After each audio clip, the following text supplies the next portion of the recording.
J'ai pas assez de lait, je dois passer à la formule. Comme consultante en lactation, c'est une phrase que j'entends tellement souvent. La peur de manquer de lait est fréquente et la principale cause d'abandon de l'allaitement. Et je comprends si bien. Aucun parent ne veut laisser son enfant mourir de faim. Je suis Annabelle Boucher, consultante en lactation IBCLC. Je propose des consultations en allaitement à Rimouski, une petite ville dans l'est du Québec, ainsi que des consultations virtuelles en français et en anglais. Cette capsule fait partie d'une série de vidéos présentées par La Mère à boire, où l'on démystifie les mythes courants sur l'allaitement. La Mère à boire, c'est un organisme à but non lucratif qui offre des services et des activités en périnatalité et allaitement sur la rive sud de Montréal pour soutenir les nouvelles familles. Dans les faits, là, quand on investigue ensemble, le manque de lait réel est quand même assez rare. Ça existe, mais pas si souvent que ça. Si les bébés réclament le sein pour se nourrir, ben, ils le font aussi pour se réconforter, pour se sentir aimés et en sécurité. C'est pas forcément là, le signe d'un manque de lait, ça peut être un comportement tout à fait normal. Reste que c'est possible que bébé manque de lait ponctuellement lors de tétées groupées ou de poussées de croissance. Dans ces temps-là, c'est très utile de mettre bébé au sein aussi souvent qu'il le réclame, question de répondre à son besoin et de ne pas éterniser ces moments-là intenses. Je sais que c'est très tentant, mais quelques biberons de préparation commerciale peuvent suffire à rallonger une poussée de croissance. Faites confiance à votre bébé, il sait ce dont il a besoin. Il y a des critères objectifs pour savoir si votre bébé boit assez de lait. Il ne devrait pas perdre plus de 10% de son poids de naissance dans sa première semaine de vie.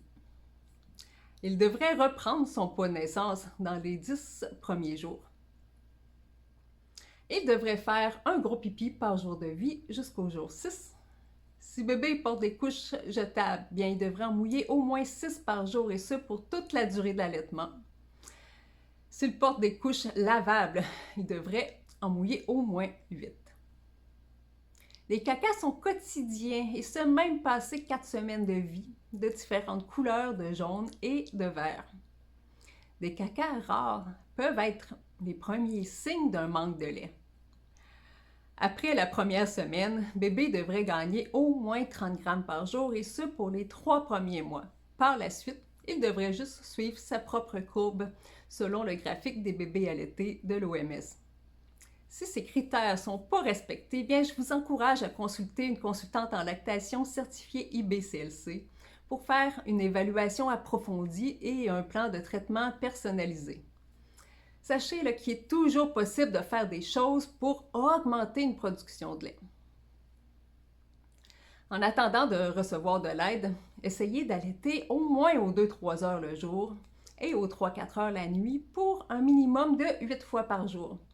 Il se peut que bébé doive recevoir des compléments pour mouiller le bon nombre de couches par jour. Si c'est possible, offrez votre propre lait exprimé préalablement ou sinon de la préparation commerciale pour nourrissons.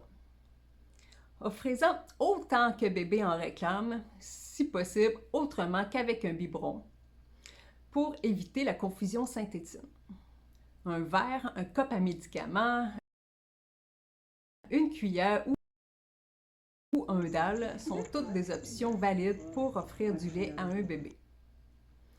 N'oubliez pas que les marraines d'allaitement, comme à la Mère à boire, existent un peu partout au Québec et qu'elles peuvent être d'une aide très précieuse pour vous accompagner dans les hauts et les bas de l'allaitement. Si vous avez aimé cette capsule, bien, je vous invite à la partager dans vos réseaux sociaux et à vous abonner à notre chaîne YouTube. À bientôt pour une prochaine capsule sur les mythes de l'allaitement.